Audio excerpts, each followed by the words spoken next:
سی ایسی چیز ہے جو قرآن اور سنت کے ساتھ اٹیچ نہیں ہے، وہ اس کے ہٹ کر ہے۔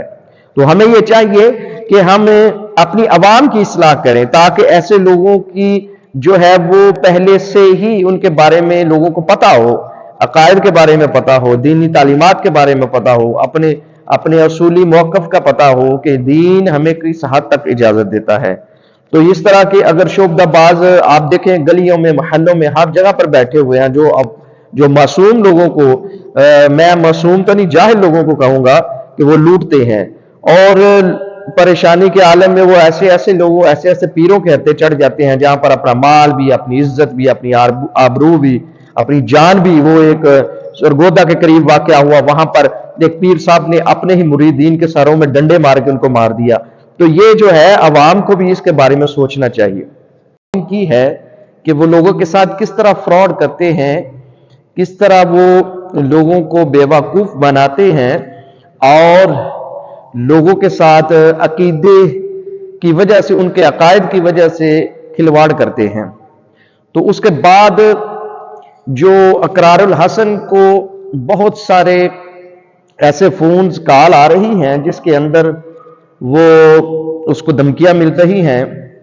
تو ہمیں بحیثیت مسلم اور سنی ہمارے عقائد اولیاء کرام کے حوالے سے واضح ہیں، تو تحفظ اولیاء کرام کی عظمت کا تحفظ کرنے کے حوالے سے ہم بھی اقرار بھائی کے ساتھ ہیں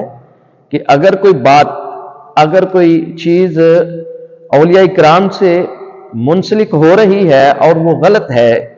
تو اس کے بارے میں ہمیں بھی آواز اٹھانی چاہیے۔ تو اقرار بائی کا یہ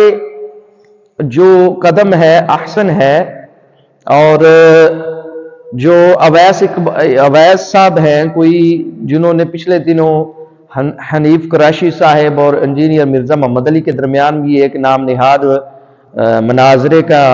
جو اہتمام کیا تھا، تو انہوں نے دوبارہ 14 فروری کو ان دونوں کے درمیان مناظرے کی تاریخ کا اعلان کیا ہے۔ اقرار الحسن صاحب تو اس کے بارے میں کلیئر ہے، انہوں نے کہا جی میں ضرور جاؤں گا، اور کچھ تحفظات ہیں ان کے، وہ جائز تحفظات ہیں، اور دیکھنا اب یہ ہے کہ حق خطیب صاحب اس مسئلے میں کیا کہتے ہیں، آیا وہ مناظرے کے لیے تیار ہیں یا وہ پھر دوسرا حربہ جو ہے جو کہ ناصر مدنی کے ساتھ ہو چکا ہے اس کے حوالے سے ویسا کوئی ایک قدم اٹھاتے ہیں۔ تو دیکھیے بات جو ہے وہ یہ ہے کہ ہمارے اہل سنت و جماعت کے اندر جو ہمارے اولیاء کرام کے حوالے سے عقائد ہے وہ بڑے کلیئر ہیں، بڑے واضح ہیں، لیکن ان کی غلط تشریح جو ہے وہ نہیں ہونی چاہیے۔ اولیاء کرام انہوں نے دین پھیلایا، اور خاص طور پر بر صغیر پاک و ہند کے اندر ان کی بہت ساری خدمات ہیں، اس خطے کے اندر اولیاء کرام کی وجہ سے ہی دین آیا۔ ان کو ان کا تحفظ، تصوف کا تحفظ، ان کے حوالے سے، ان کی تعلیمات کے حوالے سے ہمیں بھی جو ہے وہ میدان عمل میں آنا چاہیے، اور جو نام نہاد پیر ہے یا جو اس طرح کے شعبہ باز ہیں ان کو عوام کے سامنے ان کی اصلیت رکھنی چاہیے۔ تو میری یہی گزارش ہے کہ تمام دوست جو ہے وہ اقرار بھائی کو سپورٹ کرے اس مسئلے میں، اور اقرار بھائی سے بھی یہ گزارش ہے کہ وہ ادب اور لحاظ اور جو اہل سنت کے عقائد ہیں یا اولیاء کرام کی جو تعلیمات ہیں ان کا بھی لحاظ کرتے ہوئے ادب کے دائرے میں رہتے ہوئے اس مسئلے کو سلجھائیں۔ اس میں سارے میں کسی کا بھی قصور نہیں ہے۔ حق خطیب صاحب اگر دیکھے تو وہ کسی کے گھر میں جا کر تو یہ کام نہیں کرتے نا، لوگ ان کے پاس آتے ہیں، یہ عوام کے اندر شعور نہیں ہے۔ عوام کے اندر شعور ہوگا تو اس چیز کا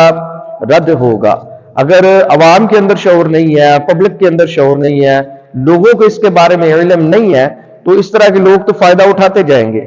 اویئرنیس دینی چاہیے ہمارے علماء اکرام کو، خطباء کو، اپنے جمعے کے خطبوں کے اندر ان کو بتانا چاہیے کہ حق چیز کیا ہے اور باطل کیا ہے، کون سی چیز قرآن اور اس کے رسول کے ساتھ اٹیچ ہے اور کون سی ایسی چیز ہے جو قرآن اور سنت کے ساتھ اٹیچ نہیں ہے، وہ اس کے ہٹ کر ہے۔ تو ہمیں یہ چاہیے